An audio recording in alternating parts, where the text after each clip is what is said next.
any relevance of native speaker norms? That's a question for TEFLologists. Is it better to focus on form or to focus on forms? That's a question for TEFLologists. If you use a textbook, is your classroom authentic, or should your approach be more learner-centric? From feedback to learner autonomy, we'll discuss it all on TEFLology.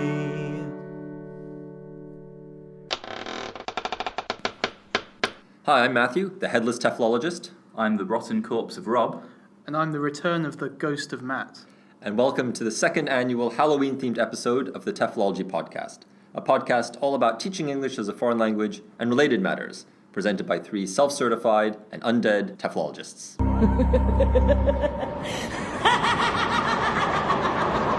For the first section in today's podcast, I'd like to talk about English vampires, by which I mean people who feed upon English as opposed to vampires from England. Okay. So as it turns out, there aren't actually that many vampires from England. It's more of Eastern European folklore. Mm-hmm. What does the term English vampires mean to you guys? Usually like a something vampire or something kind of feasting on that thing or sucking the life out of it. Okay. Doesn't mean anything to me. I've just heard that term, yeah. Well, so this is something I've heard amongst teachers here in Japan. Okay. An English vampire I would define as a student who hangs around after the lesson is finished in order to chat to their teacher and get extra practice. Yep. Yeah. And suck their blood. And suck their blood, yes. So, do you guys have experience of this kind of thing happening, of students hanging around to get more than their money's worth out of you? I feel like I used to more than I do now. Mm-hmm. I feel like now I give off the right vibe to the garlic. You eat a lot of garlic. Yeah, you know, garlic. You've all seen the huge cross I wear around my neck. Yes, yeah. But yeah, obviously it happens. And also in this day and age, you get emails from students, asking questions of things maybe not related to the whatever course you're teaching them on. Mm. Now that I've started teaching adults again, occasionally there'll just be some questions after class, but only a few questions, like nothing too pressing. Mm-hmm. Right. Okay. No, that's about it, really. Yeah. All right. Well, so when I was teaching in a private school, I used to get this a lot. I used to get students that would just not leave the classroom. And for me, I was being paid not exactly by the hour, but in terms of how much the salary was, pretty much by the hour. Yeah. And I felt kind of annoyed with these students, go away, stop trying to cynically get more, instruction out of me or whatever. But thinking about it, I'm not sure if that necessarily was their motivation. I mean, what do you think the motivations of these students are? I think what happens a lot is students want to have some kind of connection to their teacher, and not necessarily for purely educational reasons. I mean, I don't mean like anything untoward, but just or maybe they feel like it's going to improve their experience in the classroom, right? If they understand their teacher a bit better as a person. So maybe that's one reason. Yeah, I think they probably don't want to ask questions in front of other students, and they'd rather wait for them to go and then speak to the teacher directly themselves. Yeah, and maybe also just from their experience in high school or secondary school, it was quite natural and common for them to speak to their teachers outside of the classroom. Right. Yeah. So that's the kind of the conclusion that I've been coming to as well. That maybe that's the reason. But it has made me wonder, what are our duties towards students outside the classroom as teachers? Because this was sparked by something I saw on online the other day, which I commented on, about how connected teachers want to be to their students. And it occurred to me that maybe I'm kind of in the minority among teachers in that I don't really want to be that connected to my students. Like, if the students want to talk to me, then kind of fine, but I'm not desperate to be friends with them. I'm not desperate to know what their lives are like outside of the class, unless it's affecting what's going on in the class. And maybe that's just me, but Well, how would you define being connected? That's a good question. I think being connected, forming some kind of personal connection with them, taking interest in what's going on with them as people as outside of just being students, perhaps. Right. So I guess some people, and maybe like the humanistic language teaching people, would argue that you can't really separate, what they are as a student versus how they are as a person. And so you kind of have to take into account them as a person. Right. I agree that being sort of having some empathy with the students that's connection, right? Not because they're not like switched on in your class or particularly attentive. Don't get angry at them. Like, kind of think, well, there might be a reason outside of the classroom for this. I think that itself is being connected to them as, like you say, as humans. Right. But that's the kind of thing that Some I'm people talking go about. the extra mile to like try and like connect with their students, I guess, on that sense. But I think you can connect on other levels. Yeah, I agree. I think obviously a certain level of connection is important and warranted. But yeah, I think that these English vampires, as I've termed them slightly pejoratively, I think that they, the ones that I experienced, were really trying to make. As I said, I saw it as them trying to sort of steal some of my time. But I think what they were trying to do was make some kind of personal connection that maybe I wasn't that interested in. Yeah. I didn't really want to get to know them that much because I'm a terrible person. So I think this, and again, it comes back to our duty to our students. I mean, it's so I guess there's two types of teachers, and we've probably discussed this before. But this idea of like, do we just have a duty to improve their language skills, like is that or whatever we're teaching them, is that our only duty towards them, or do we have some responsibility to help them develop as people? Yeah. So I'm not sure. I mean, but where would you fall on that? I tend to fall on the just teach them what I'm here to teach them scale things. I guess there's the middle ground where people argue, well, it is gonna help their language skills by connecting with them more. It seems kind of a more cynical way of looking at it. Yeah. That was something that I was trying to work on maybe a year ago or so. Like some kind of self-reflection piece that I was thinking about doing was like I was thinking of ways to not be robotic, basically, and I was thinking of just giving each student like 30 seconds. Just 30 seconds of something different that I wouldn't normally do. Right. If that means just saying, "How are you today?" Just spending a tiny little bit of time, just or just asking them a question about something they said, or just showing a bit more kind of connection in that sense. Right. Yeah. So it's like, how often do you like engage with small talk with your students before the lesson officially starts? Almost never, to be honest, unless it depends on the class, but I teach very large classes. The students are speaking to each other. When it's a smaller class, then, like, for example, I have a seminar with just 4 students, and with those students, I do chat to them before and after, but the design of that seminar is kind of to get to know them as people, and you are meant to be taking on more of a leadership responsibility, so I think that's there. I wanted to mention something that you were just talking about developing students as people. So I think when you're teaching in like a high school or something like that, you've got children who are developing and learning about the world, and I think it is a teacher's responsibility to do that. But when you've got adults, then I don't know, I feel there's almost a certain arrogance in saying I'm going to teach you I'm going to help you develop as a person rather than just teach you a language. If you see what I mean. I agree. I think for me, maybe the most important thing is,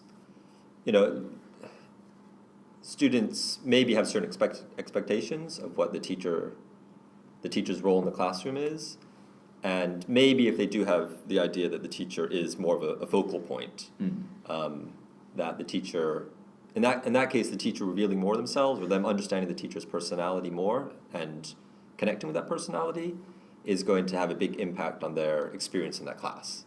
So you may, at the end of class, you may see students walk out and you think they don't look like they enjoyed that class.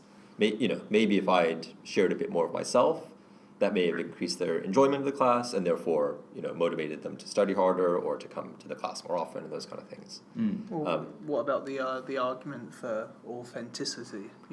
Our colleague Richard Pinner talks about this idea of like well, like you said earlier, the teacher and you are not two different things. They are to an You're on extent. you're on a continuum, Right. And I think he did a presentation once where he was showing his social networking self online and how he wanted to kind of show the through line into his classroom and kind of bring his, like, for example, images of his child into the classroom and kind of say, you know, this is who I am, you know, and take it or leave it. Right.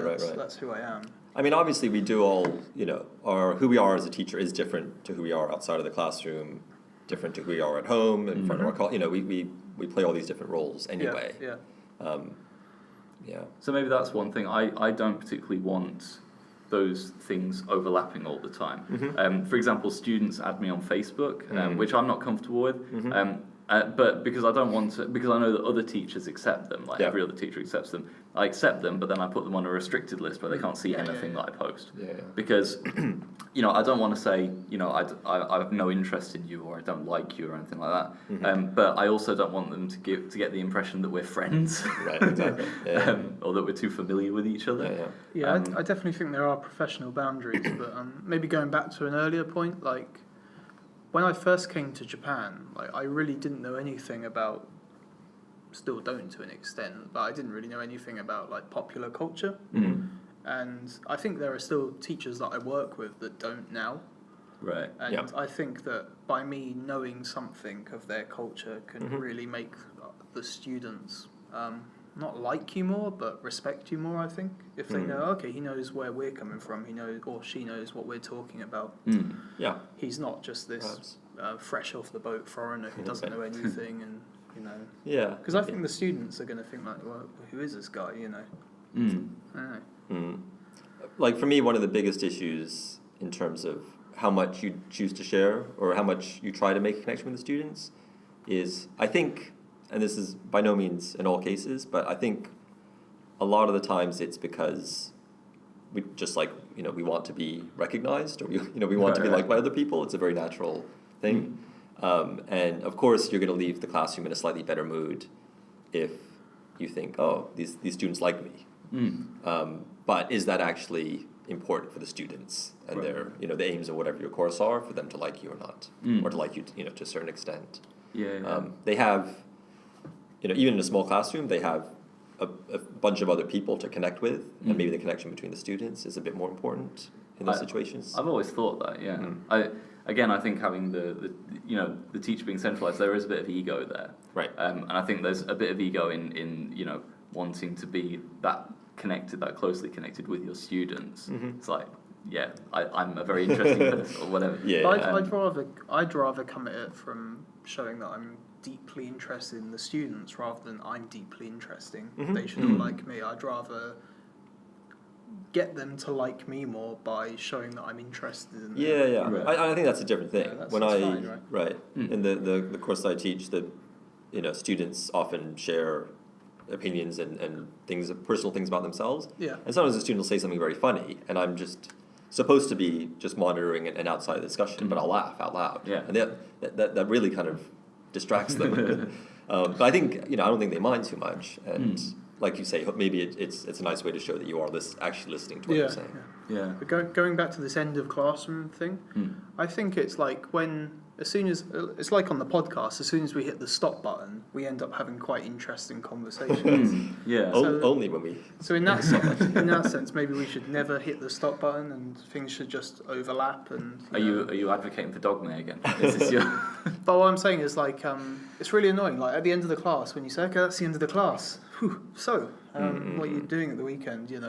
And a lot of that's really interesting at the end, and you find out and you go, oh, really? And then it's all, like, real natural conversation. Right. But how can we, like, get that into the class more at the beginning of the class? Or maybe by its nature we can't. Yeah, that's weird. That's a weird... I don't know if there's a word for that, but... The TEFL paradox. We've coined it. Bam. Yeah. Do you know what I mean, though? As soon as you say, okay, and we're done, relax, and then everyone relaxes, and then good stuff happens. You heard it here first, listeners. Or bad stuff if they're vampires. Well, so I think we can say that maybe there are a few different motivations, a few different reasons students might want to do this, and maybe teachers who talk about these English vampires are maybe thinking about this in a more cynical way than the students themselves, perhaps. But at the same time, there are kind of legitimate reasons, both for and against being that connected with students. So that's the end of that segment on English vampires.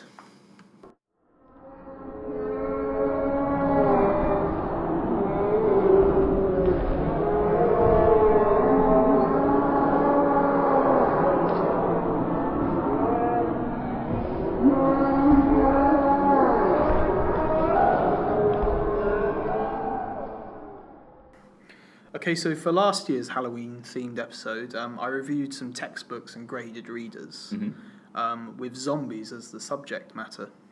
I remember. Do you remember that? Yeah. Yeah, And what did nightmares.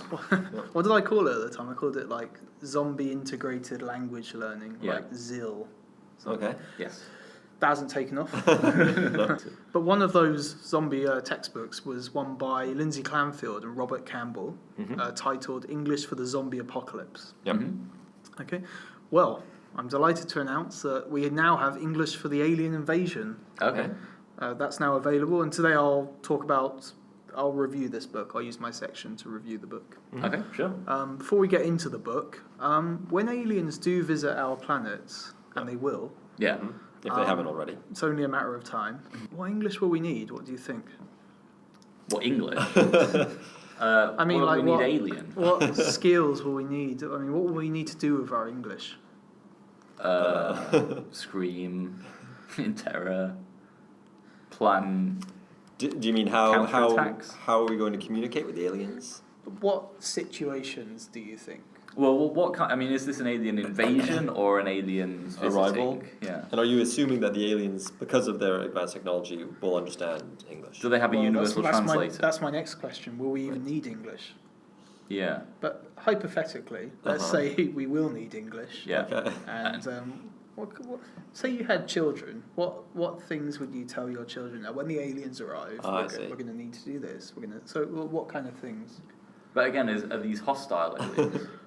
They're We don't know at this They're just point. aliens. Okay. We don't. Well, we don't know. So maybe that's one Spaceships, thing. spotted on the far side of the speculation. moon. Maybe speculation. Speculation. Okay. That's one thing. Maybe. I'd have had gestures. Gestures. Yeah, gestures, because you can't speak to them. So gestures. Well, let's say you can speak to them. Okay. What would you say to them? Hello. What's it like being an alien? Okay, so just basic. Where are you conversation. from? Where are you from? Yeah. Right. How long did it take to get How here? old are you? Okay. All right. Yeah, What's your okay. favourite colour? Well, Purple isn't a colour. We'll move on. Okay, so this textbook is an independently published ebook available for €4.99 from the newly formed Extreme Language Teaching website, which I'll talk about later at the end. So the writers first gave some reasons for why the ebook was created. I'll tell you some of the reasons. Until now, there has been a notable absence in the field of different varieties of English being taught, the kind of essential English needed for emergency, life-threatening circumstances, a basic English for a situation that requires people to communicate in order to survive one of the most dramatic events in human history. Okay. So ESP, basically. Yeah. ESP in a different sense. Yes. Maybe that's how we'll communicate with the aliens. Right, ESP, yeah. Yeah. Good, yeah. The specific purpose in this case is to survive an alien invasion. Yeah. And in the writer's words, this short guide is an essential phrasebook for the kind of English you might need to survive an alien invasion. Our hope is that this manual will help us all be more prepared to meet other life forms and coordinate a response. Okay. A response. A response. A response. Yep. It's like Independence Day. Do we need a drunken farmer? Do we need an old power book to upload a virus to their spaceships? Do we need a Jeff Goldblum? That might be the sequel. Well, the sequel's out. Yeah. Just nobody saw it. So. No, I mean the sequel to this ebook. Okay.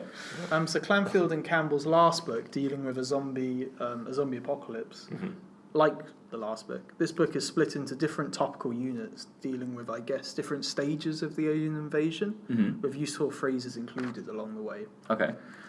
Each unit first begins with a preparatory getting ready section, and I think this is designed to get the learners interested in the unit and raise awareness. Okay. Kind of the unit. Yep. This is then followed by a story in the shape of a dialogue, complete with audio file downloads. for the price of €4.99, you get that as well. Yeah. One of which we'll play later, and we'll talk about later. Mm-hmm. What then follows is the language focus of the lesson, for example, some functional phrases, and then each unit culminates in the learner-centered task using the phrases. Okay. At the end of the lesson, basically. Mm-hmm. Sounds good. Before we look at it, okay? Yep. Okay. Before we look at an example unit, there are 10 units in the book. What do you think they could be? Bear in mind they go chronologically. Okay. First contact. Nice. Mm-hmm. Hiding with the Tim Robbins.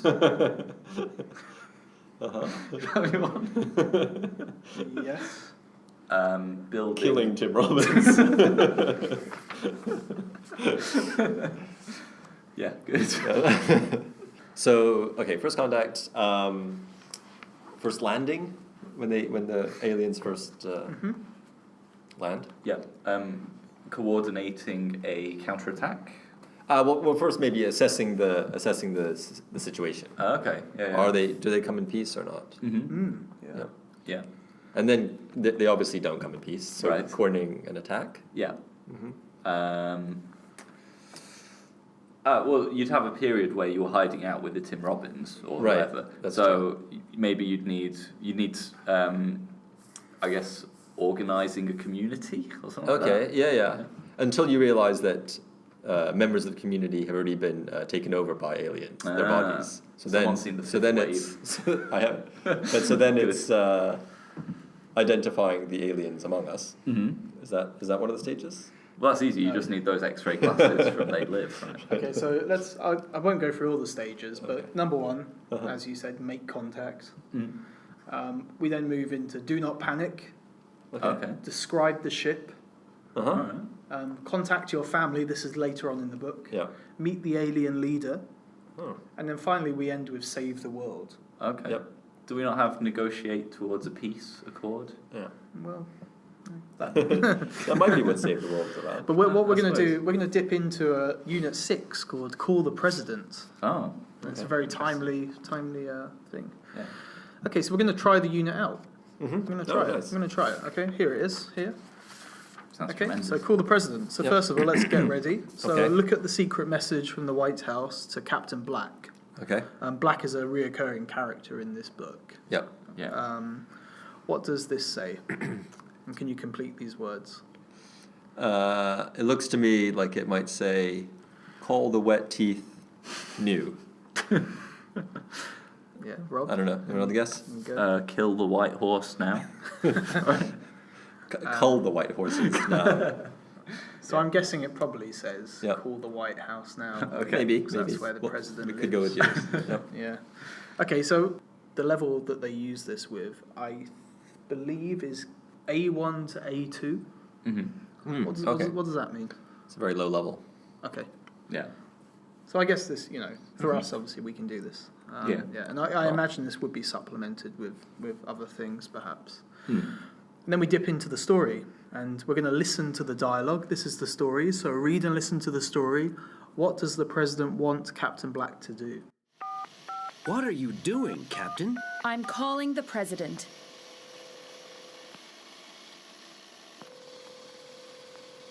Hello? Put me through to the president. It's an emergency. Mr. President, this is Captain Black. How are you, Captain? I'm very well, thank you.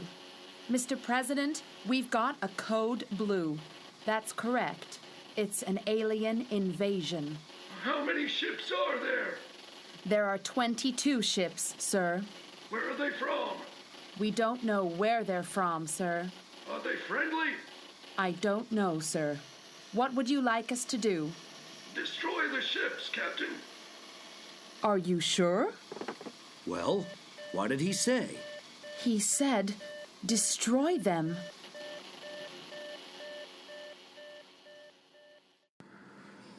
Was that Jason Begay playing the president?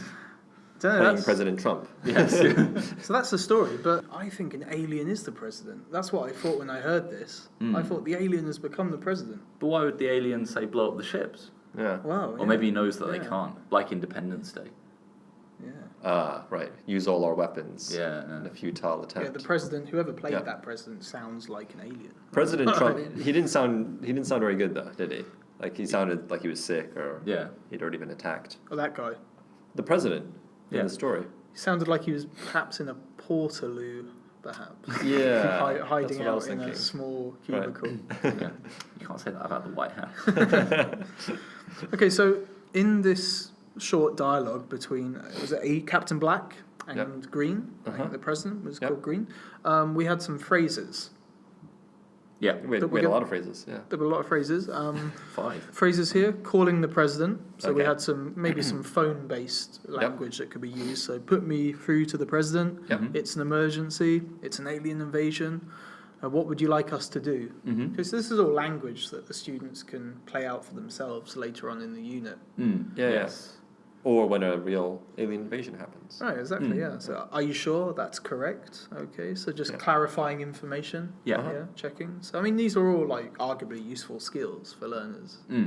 Yeah. And this is obviously a motivating I mean, situation. I think, well, for example, put me through to the president, not the president, but put me through to a doctor, put me through to somebody you need. It's an emergency. It's an emergency instead of it's an alien invasion. Yeah. Then we move on to the Your Turn section. So put the words in order to make other suggestions from the president. Okay, so we've got a few more ideas or phrases. And then you prepare your own conversation. So I guess this is when the scenario, perhaps the role play would come in, the president and the Captain Black, perhaps. And you'd have the learners acting this out for themselves, perhaps.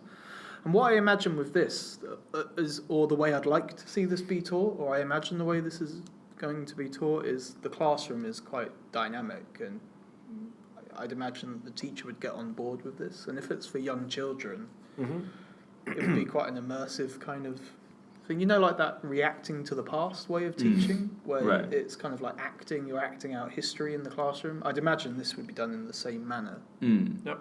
Yeah. So I'd like to see that maybe. Yeah. So what do you guys make of this kind of book? I like it. I mean, I'm a horror fan, and I like scary stuff. And so I think if I was learning a language, I'd appreciate this kind of thing. In fact, I was at a party a few months ago, and me and a guy that I met there were sharing these podcasts where it's like creepy stories in Japanese that are like 5 minutes long and kind of graded to the right level. And I find that really interesting because it's more interesting than just going to the shops and buying some milk or whatever, the normal stuff you get. So I think it's really motivating if this is the kind of thing you're into. And as I mentioned before, the ebook is available through Extreme Language Teaching website, and we'll provide a link to that in the podcast description. It was set up by both the authors with the intention of being a home for adventure, sci-fi and horror materials for English language teachers. So I think it's a great idea actually to have a kind of data bank of all these kind of resources. And they both say that they'd like to also use the website as a place where people can write reviews, recommend materials, and share their own ebooks if they have them on there and stuff as well. I think the website's still in its early days, but it's a nice idea, I think, and let's try and spread the word basically. So that's my section. I'm not sure what we're calling this section, but Book review. Yeah.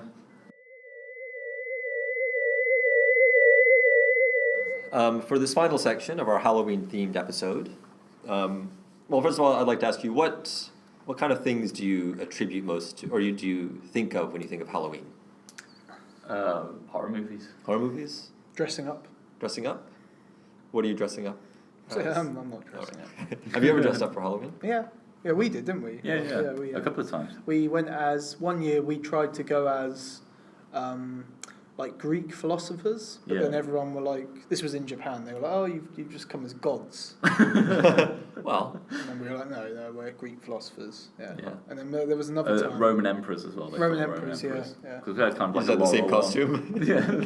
But I like that idea. I like the ambiguity of like just turning up and people trying to guess what you are. Like, it's like, it doesn't happen all the time. Yeah. Dressing up. Yeah. For me. All right. How about you?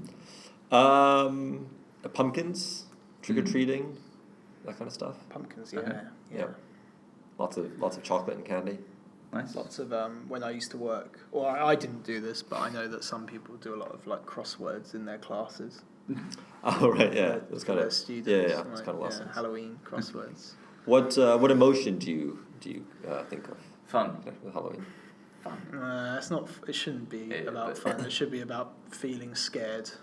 Yeah, but well. Well, but maybe where the two meet. Yeah, that's the point. What? Like why do people, like when people watch a horror movie, for example, you don't watch it just to feel terrible. You watch it to be scared and to have you enjoy. You enjoy and you have fun being scared, right? Right. So what's that called? When you enjoy being scared, there must be a word for that. Yeah, you must know a lot about the like a Horophilia? macabre sense. Terraphilia, maybe. Horophilia. Terraphilia? I don't know. Okay, yeah, okay, I see what you mean. Yeah. Okay. Well, anyway, I thought we'd take the opportunity to discuss the concept of fear. Fear. Right, fear. Yeah. You said being scared. Right. Fear in the classroom. Mm-hmm. So maybe first we can think about maybe our more recent experiences as teachers. Yeah. So first of all, have you ever, as a teacher, experienced fear in the classroom? The first time I ever went in a classroom, certainly, Mm-hmm. and then every subsequent time. Yeah, actually, I think I fear a little bit of fear Yep. every day. Yep. Yeah. You know, that little bit just before class, maybe just before the bell goes, when everyone's kind of coming into the room. Yep. Yep. Mm. You always kind of look ahead to the class and think, what's going to go wrong? Yeah. Huh. I saw a program with Billy Connolly, and he was standing just stage left before one of his shows, or stage right, I can't remember. And he said, people were filing in, and he said even now, even after like all these years, I still get a bit of butterflies in the stomach just before I go. Right. So I think what you were talking about is basically stage fright, which is the same thing as what Billy Connolly has. Yeah, And yeah. Like that little anxiety you have just Yeah. before starting. No, it's all fine. It's all Yeah. gone. As soon as the bell goes, as soon as you say good morning, like that, it's fine. Yeah. Yeah. But I mean, that fear is important, isn't it? Without the fear, you get complacent. Sure. Yeah, I wonder. I mean, so the Billy Connolly example, apparently a lot of people, sometimes you read interviews with performers, and every time before they go on stage or perform, they throw up because they're so nervous and scared. I mean, a lot of comedians, I think, have this. On other podcasts I listen to, a lot of comedians talk about the fear that they have that they're just going to be found out, or Oh, that's like imposter syndrome. yeah, Right? like self-doubt, self-fear. That's another thing. So I think I feel that sometimes as well. Like, Yeah. Someone Yeah. might ask a grammar question, right? And then. I don't know. How do you write that in the IPA? And then They just don't know, that's Run not- out the room. Yeah. But you said once the lesson starts, the fear goes. So do you think it's an irrational fear? The fear that you have before the lesson? It's just the fear of the unknown. What's going to happen. I've prepared all of this. It could all fail. Right. I think It's not a massive fear. It's not a big overriding thing. It's just Yeah, but it's stronger than get it right. You're in a lot of situations where you might prepare something and you're about to do it and you don't really worry that much about it. Right. But I think it's moving. It's transitioning into the lesson space. Right. Before that, you're in a space where you're anticipating, and anticipation is always a little bit scary, right? Yeah. But as soon as you're in the lesson space, even though there's all the rest of the lesson to go, Yeah, you're yeah. in that space and you've stepped into that role, Yeah. and you've started speaking, and you occupy that space. And I think Yeah. in there the fear goes And because then once your fear goes, the vampires step in. When you step out of that space, they come after you. Yeah. You have to invite them into your space. So they can't come in otherwise. Right. Okay. That's true. Yeah. But I mean, it's kind of connected to, well, maybe to what we were talking about earlier, but that when you are, like during the lesson itself, things are heightened or, things are different. So maybe you don't have time to fear or other things are occupying your mind, so the fear gets pushed out. Yeah. Okay, what about from the other side, from the student side? Oh well, yeah. I mean, we can talk for a long time about that. I think the students have a lot of fear of. Firstly, us. I think they fear us as teachers. Yeah. I think they. What do you mean by fear? I think in this context. so. If I put myself in the student shoes, and we occasionally do this actually. Like I've put myself as a Japanese learner, being taught the same class as I would teach it myself. Mm. And I feel scared. I don't want to be picked on in the class. Like that's my fear. Yeah. That's my fear. Mm. I don't want to be picked on to read something out in front of the class. And I felt that fear, and now I don't make my students do that. Right. Mm-hmm. I do sometimes. Yeah. Yeah. So that's one kind of thing, I think. Yeah. So I guess all the kinds of fear we're talking about so far would maybe be accurately described as a manifestation of social anxiety. Mm. Because I think the common thing here is, like I said earlier, there are a lot of cases where we've prepared something, or we're about to do something, but we don't have the same butterflies in the stomach, that same anxiety beforehand. Yeah. Sure. So maybe the main difference is that you are interacting with other people. Mm. You know that people are going to be looking at you, and you're never really going to know what they're thinking. Right. Yeah. I think in our Unless you're ESP. I think in our case in Japan, or maybe not just Japan, but and especially in my context, students have to turn up and they have to speak in English for 90 minutes. But to come into a room full of people that you don't really know that well and Yeah. give your opinions in the second language, Yeah, I think that's asking quite a lot. it is. Yeah. Mm. And that can be scary. Do you think some students feel liberated by the fact that it's a second language? Yeah, I think that it could go that way as well. Mm. Not in my But- experience, to be Yeah. honest. We said like many episodes ago about how students just say what they can say. They don't say what they really think. Yeah. And I do that. Like as when I go into Japanese classes, I often feel nervous, as you said, because of the social thing and because of fear of failure. And I don't say, because of that, I don't say what I want to say because I can't Right, say what I want right, to say. right. I say what I can say. Yep. Yeah. Okay. Yeah. So I think the fear. There's all sorts of anxiety, willingness to communicate. Yeah. Maybe lack of motivation. Mm. Have you ever had any kind of big incidents in a classroom because of maybe students' fear? I had one actually when I was teaching on a course with a small number of students. There was a girl who was very, very just terrified, and it was an all English environment. And the other students in the class were all very confident. And she was very, very nervous. And she, if you asked her to read something, she was a bit like you, Matt. She would just kind of whisper and mumble and I don't do that. But she was very scared of it, is what I mean. Oh, She okay. didn't like it. Okay. And to stumble her way through it. Yeah. And then I remember I decided, I'll partner myself with her for this activity. It was a standing up and speaking activity because I should be able to guide her and be a bit more sensitive than maybe some of the other students are. And she came over. I tried to hand her a piece of paper, and I must have picked up a static shock from my shoe because I electrostatically shocked her. She never came back to the class. Yeah, that's an interesting point though, because sometimes we pair ourselves with students because we think, we can manage. We know how to talk to them. We can manage them. But you're singling them out, aren't you? Singling them out, and I recently did that with a student. I didn't purposely pair myself with a student because I thought she had any kind of issues, and she seemed like a very kind of confident, normal student in the class. But when she was talking to me, she was shaking. Right. She felt like she had to perform at a higher level or something. Yeah. You mentioned earlier that maybe that little bit of fear is necessary or important or helpful.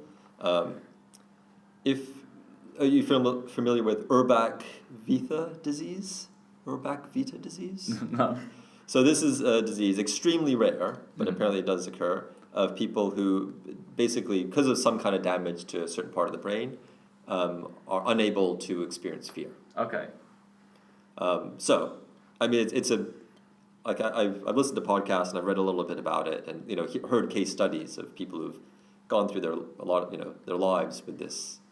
Not fearing anything. Yeah, they don't have that sensation. They never feel that sensation of fear. Okay, so I wonder I can imagine a lot of positives coming out of that, but there must be a lot more negatives. Yeah. Well, if you imagine, so for example, a job interview, you'd think that it would be a positive going in and not being scared of what the outcome would be. But on the other hand, being scared forces you to sort of prepare and sort of be in the moment. I don't know. Yeah. Right.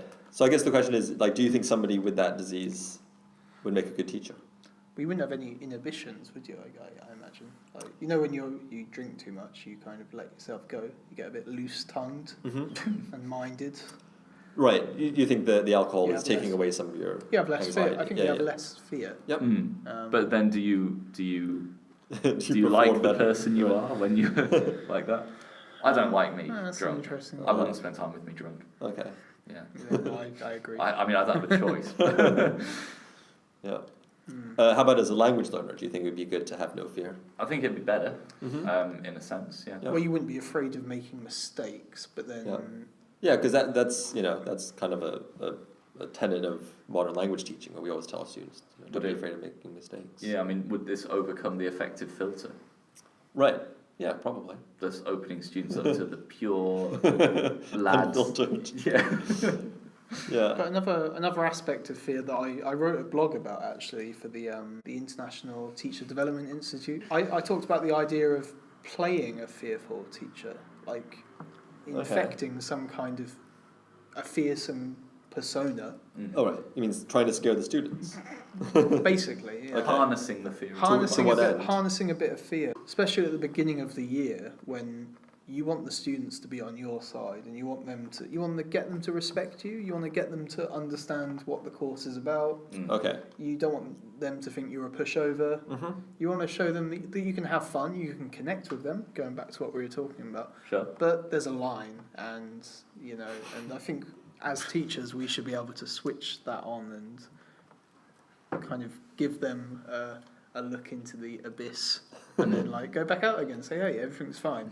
But this is what happens if you step over that line. Hold them over the edge of a cliff and then pull them back. Is that what you said? Yeah, exactly. Yeah, and I'm not particularly. I don't think I am. I don't think I'm particularly authoritative or anything. But you need to have some control of the class. And if you're a meek kind of teacher, But I mean, is that best accomplished through fear or through confidence? but I think you need to make the students be a little bit fearful of you. I don't know. I don't think I want my students to fear me. I want them to respect me. But I think with fear that comes, I'm not going to say respect, like with fear comes perhaps some language learning, arguably. Okay. They're going to listen to you more, right? They're not going to turn off, switch off, are they? But they do that if they respect you as well. I mean, I see what you mean. Do you need to get them on your side. You need to say, if you mess around in this class, this will happen. Okay, let's carry on and have a great class. So but then it depends on the kind of class you're talking about. Because again, if you've got adult learners, then you don't want to. No. Yeah. But I think that you can bring on fear just with a look, just by not looking happy. Yeah. And I think that my default face in the class is not to look happy. Okay. So this goes back to the Right. idea of wanting to connect more with my students. I kind of want to look like I'm more happier with them, but Right. also I'm like... Well, I think if your look shows that you're invested in what's happening in the classroom, like you actually care. Yeah. Maybe that's like we were talking about, and that's the important thing. And maybe when you're talking about, I don't know, using fear or a bit of, scaring the students a little bit. I see what you mean in terms of just keeping like a little bit of that, not tension, but a little something in the classroom. So it's not totally relaxed. Yeah, accepting. And so they know that there is some work to be done. And I think just demanding more, just demand high,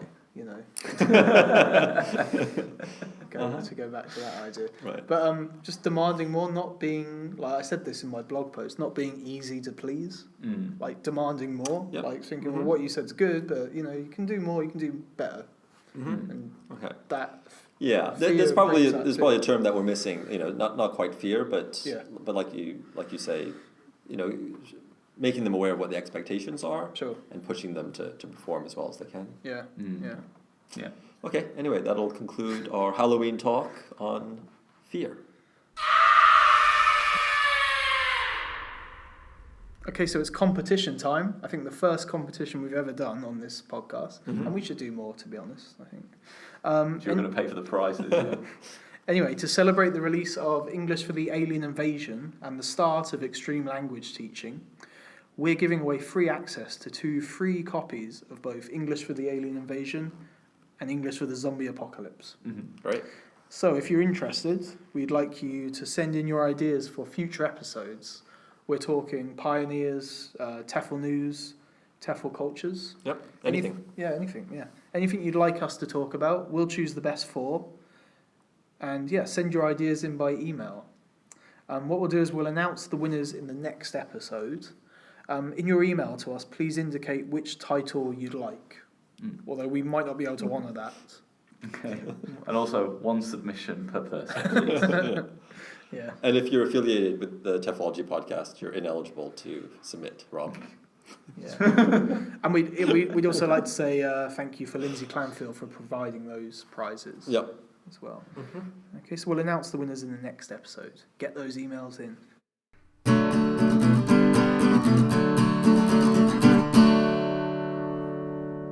Okay, thank you for listening to this extra spooky episode.